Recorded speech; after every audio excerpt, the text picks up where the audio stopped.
So today is a special opportunity to know more about shamanism, to know more about life purpose and how to align these with business and business goals and how to be able to get, let's say, results out of these methods. Fernando, could you please introduce yourself and what you do for business? Yes, thank you very much. Hi to everyone. My name is Fernando Rodriguez, doctor in engineering, electronic engineer, researcher, scientific researcher, professor at the university, an entrepreneur in the technological field, and international coach.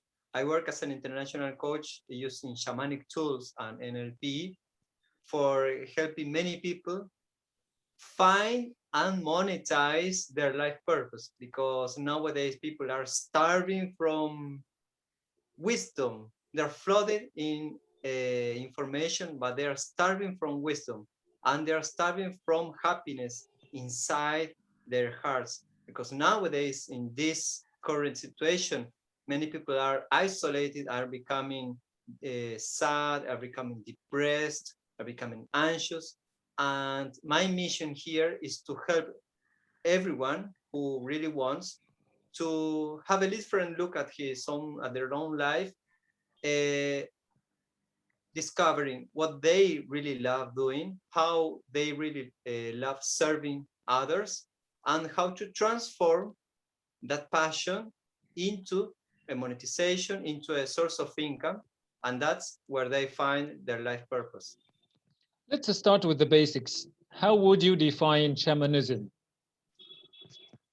Well, I was studying shamanism with my teacher, Sujavan Solar.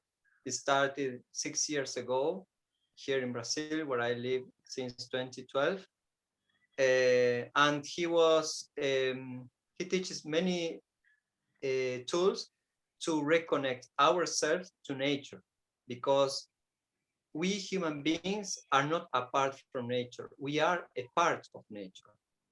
And since we recognize that, and since we observe nature, we can observe to ourselves.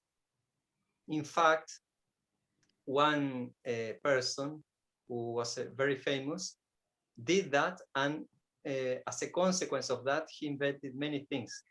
That guy was named Leonardo da Vinci.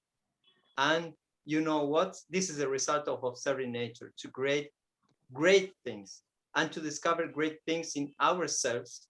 And how do we find peace in ourselves? Through connection to nature. According to studies, for instance, the bath of forests, which is done in Japan quite frequently for many workers, it is done in order to lower the stress levels of people. And it is recommended for everyone to do that. So in shamanism, I made my journey, and I teach other people how to start their own journey by connecting themselves through the four elements: soil, water, air, and fire.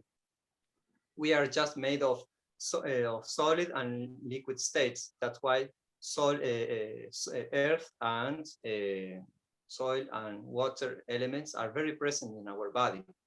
But we have also present air, which is the air that we breathe, and it also stimulates our brain, the movement of our thoughts. That's why, for instance, having a bath of wind allow us to have clear new ideas. It's a very simple and a very powerful tool that I use for myself and I recommend to my clients. And we have also our inner fire. Of course, we have not a physically speaking fire, but according to this philosophy I've been learning, now I am teach as well, fire is contained in the temperature of our blood, in the temperature of our body, and how we can awake our inner fire in order to what the monks used to do is to awake their inner fire. So they have to spend many weeks and many months and sometimes many years inside a cold cave in the mountains, and they have to regulate their inner temperature. They have to awaken their inner fire And that's why after spending many months in the caves, they can go out of the cave and carry out extraordinary missions. So in shamanism, we learn to how to awake our inner fire and start as an entrepreneur, and also start as an entrepreneur connected with our divine self. That's the most important thing we can do.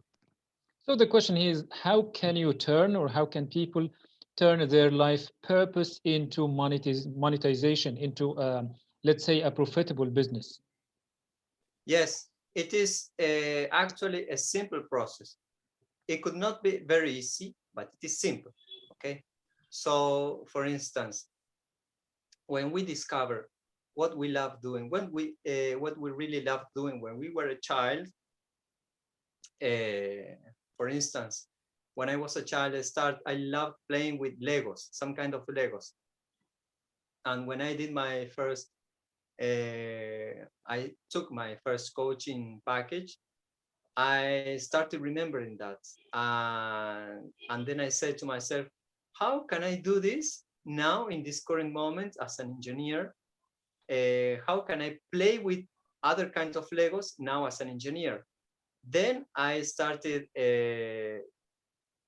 finding inside myself what I really loved doing when I was a child, and I carried that information to this current situation, in which now I started different as an entrepreneur in different development of different devices, physical devices. Now I am assembling different pieces. Of course, they are not Legos, but there are other different pieces for human well-being. So that's how I found, I reconnected my passion to those moments in which I was a child. So people have to connect with themselves when they were a child, what they really love doing. They have to know as well which their talents are, what they really are very good at, uh, and ask for people who know themselves what their talents are, what their gifts are, and what their competencies are as well. Because competencies have to do with what we learn to do in this life. But talents and gifts are related with what we learned in past lives. And now we know how to do that without any effort, and very well above the average people. Let's say COVID-19 like threw the world in a case of chaos. Can people find, let's say, life purpose and the happiness in these unexpected circumstances? Yes, they can and they have to find their purpose, because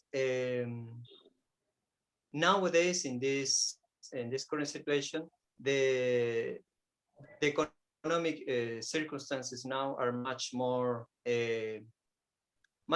difficult to predetermine, to predict.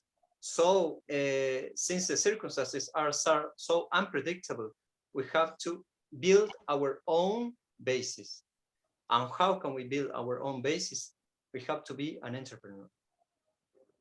So it happens here in Latin America. It happens in many other countries around the world.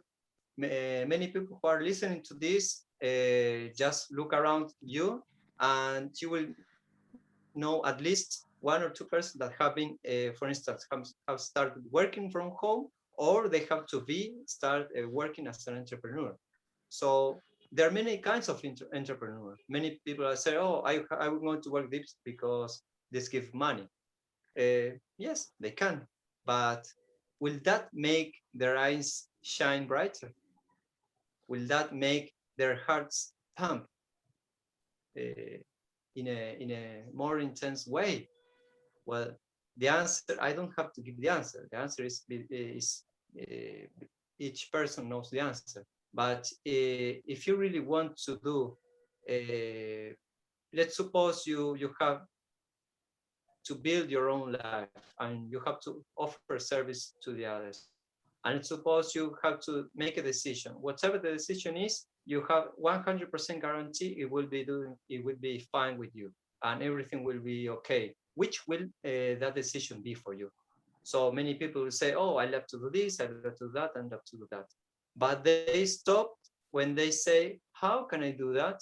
And since they don't know the answer, and they don't look for the answer. They just go to the easy way and say, oh, I'm going to work in this because this gives money. And they don't figure out how they can make money using their talents, using their gifts, and serving other people, doing what they really love and what they really are very good at. Imagine Messi. We already been speaking about Messi. Who would be Messi if he just say to himself, "Oh, I'm going to stay. I'm 13 years old. I'm going to stay here in Rosario, in Argentina, and I'm going to be working in an office because my father works in an office or my uncle works in an office." Do you know how the world would be without Messi? So we are always messy at certain things. We have to discover in which things we are messy, right? So it's our job to find out what we are very good at, and then determine what we really want and how we can do that in a step-by-step action plan. So that's what I do in my work as a shamanic coach, and I use the shamanism in order to go deeper, very deep, in what the people really want to do and not what their brain or the society just tell them, because the truth is not here. The truth is here. The truth is in our hearts. These thoughts change very fast, very rapidly, but what makes your eyes shine brighter, what makes your heart pump stronger, is just one thing. You have to discover just this one thing, and this one thing is always related with how we can serve others and how we can make other people happy, because that's the source of happiness. How we can make other people happy, because in those moments it's when we feel really fulfilled, grateful, and happy. So my question here is about the shamanism practice. Like, what principles do you depend on to explore the real purpose of your clients, if I may say so? Well, I use the tools according to, most of all, to my intuition, right? I first followed a method, a given methodology. Then I started giving place to my own intuition, and my intuition is always guiding me, because in shamanism you can learn how to detect and use your inner resources. I'm not speaking about we as human beings. We are speaking about we as spiritual beings. We are now in this world as human beings, but we have the ability, every one of us has the ability to connect with our past lives, and then to extract the most meaningful part in those past lives, which our talents were in those past lives, and how we can reactivate in this current life. That is how I'm using shamanism now, because I connected to my past lives, to the power of my past lives, and to the gift I received, I inherited from my past lives. I help other people how to connect with their passion and the gift they received from their past lives, and how they can reactivate now in order to help other people. For instance, I can hear other people just with my thoughts or just with my hands, and with many meditations. And when I was 5 years ago, for instance, I didn't think it was possible. But then I started to believe myself. I said to myself, well, let's try. Why not? And then, of course, I discovered my father and the father of my father were also healers. So I had also a genetic trend in that term. So I took a decision to myself and say, okay, I will learn some tools for healing other people. Then we apply that. And after applying that, I started awakening my own inner power. And first, applying those basic techniques I've been learning, then I started developing my own healing techniques. And that's how I help other people, how they can connect with their inner sources, and how they can little by little connect with, start helping other people, and then in a process, how to awaken even more their talents in order to strengthen their services and give value to even more people. So my question here is more like, you came to a moment where you started to believe in yourself and believe in your abilities, and then you managed to move forward. what kind of, let's say, self-commitment, what kind of courage, what kind of mindset would you require from the people who seek your help? Like some people would seem like suspicious, would not believe what you want them to do right away, would not put in the effort that you would like them to do. So what kind of people would you like to work with? Well, you just stated that. I just like working with people who really want a change in their life. Simple as that. And that requires commitment. That requires, for instance, they say to themselves, "Oh, I have a business that is doing like this, but I want to start another business, and I don't feel it's not profitable yet. How can I do that?" Then I start making other questions to the people and say, why is this important for you, and how will you feel after you conquer this, and uh, how will you feel if you try and don't conquer that? But those are key questions in order to ask those people. If they give the answers appropriately, for instance, they will feel very happy, they will feel extremely happy. They will, if they don't conquer that, they will feel very frustrated. And it is important for them because it's been in their mind for many years, and now they are ready to take a step and take a decision and move forward. If they answer things like that, I say to myself, okay, let's move on. Let me ask you about the, let's say, the nature of our era, that the nature of our time. Let's say technology has taken over everything. What is the role of technology in this time of uncertainty from your point of view? Well, we all understand technology as an external set of devices, such as this one in which we are speaking through. But we forget about this inner technology we have. So Sadhguru explains about our inner engineering, right? So meditation allow us to, for instance, meditation is one of those tools, okay, for our inner technology. Allow us to connect with other people, allow us to heal other people. I don't know any technology that has healed, for instance, as powerful as some of the healings I perform or people I know that perform. There's no existing technology that performs that. And it's a pity that we as human beings are not acting as human beings. We are acting like animals.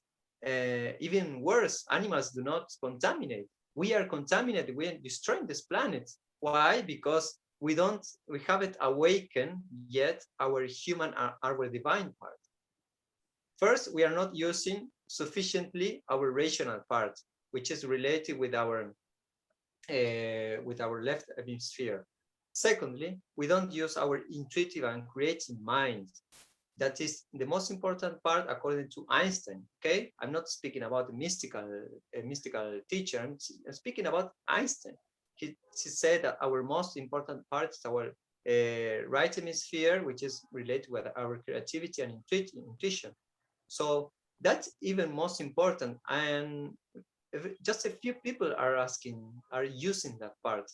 And when they use that part, when you are creating, when you are performing arts, you are connected with infinity, with all the possibilities you want. And the most important thing is that you can connect with the possibility you want in your life. And this is very crucial. This is part of an exercise I perform in my clients. When they break the barriers of the rational mind, they don't ask how anymore. They just discover what their heart really wants and how they want, and which are the details they see from that future they crave for. And after discovering that result and vividly feel the result in their heart and their flesh and their blood, they say to themselves, I really want this. I want to continue. I want to conquer this. How can we move forward? And that is the most important thing. So answering your question, this is the inner technology. The outer technology is that it is a wonderful tool, but without awakening our inner technology, we are just in a risk of being used by the inner technology, by the outside technology. For instance, I've seen in the last week an article written by an artificial intelligence software. So I read the article and it was written by an artificial intelligence software. Say, wow, is this true? This wasn't written by a person. It is written by a machine. Imagine what will happen in a couple of years. At the end of this year, Elon Musk announced yesterday that before the end of this year, they will have implants, chip already implants. Yes, I think yes, they will make an implant in human beings, in the brains of human beings, in order to connect, allow people to connect with the internet, they will allow people to make telepathy. I said to myself, well, yes, that's wonderful, but why do we have to insert external technology if we have our inner technology that we are not using? Isn't it more wise? Isn't it wiser to learn how to use our inner technology instead of inserting external devices? So the great danger now in humankind is to be just dependent on external technology and other beings and what other people, what the media say, instead of awakening our inner technology. Okay, now would you like to take us on a journey on your application that you designed for shamanism and for, let's say, business purposes? Yes, we are developing a device for biofeedback. So biofeedback is not extremely new technique, but anyway, it is new for many people. It is a methodology for using an external device that shows biomedical measurements in real time and allows the user to see the results in real time and take decisions in if the measurements, if they want to increase or decrease the measurement, right?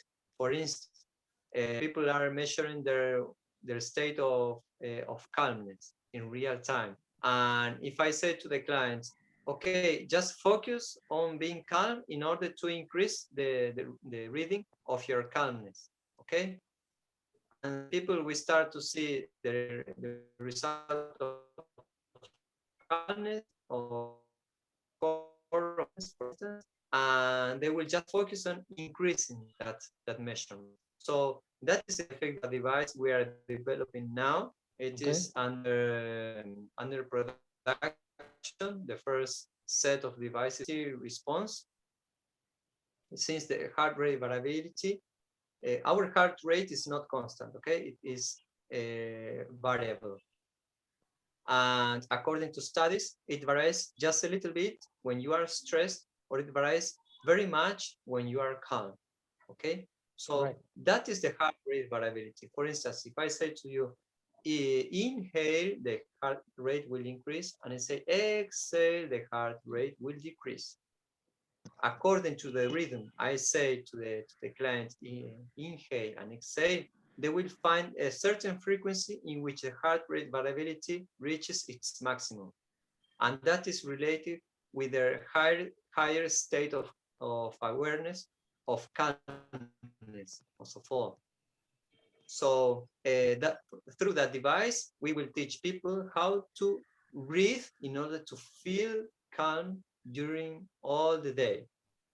So many people, when they are anxious, we all know that when we are anxious, we just breathe very fast like this. And so when that happens, our heart rate is almost constant, and our heart rate variability is very slow, very small, very small. But when we doctors say to us, relax, just take a deep breath, and the heart rate variability returns to a high value, which is healthy, which is very, very good from our well-being point of view. So we are developing a device, a physical device, that through create a clip, an AR clip attached here to this part of the ear, will detect the pulse, the PPG, the pulse waveform in our blood, and it will detect the heart rate variability, and the state of calmness. And we will teach, we will show other people how they are feeling and how they want to feel, and train those people how to feel calm, more calm in different situations. Of course, it is easier to feel calm in very calm situations, but the current challenge here is how to feel calm in a chaotic situation. The world is becoming chaotic, so we have to learn very well how to feel better with ourselves. So this kind of devices is crucial for this current scenario. It has been more than awesome and more than amazing talking to you, Fernando. Thank you so much for that indeed. And let's say Argentina and Brazil do very well in the next Cup, World Cup of football. Thank you so much. Thanks so much, Noor. And anyway, anyone who wants to reach us, just you can write to my email, fmarengorodriguez@gmail.com. And I will also publish some other details in the comments of the video below. Thank you very much.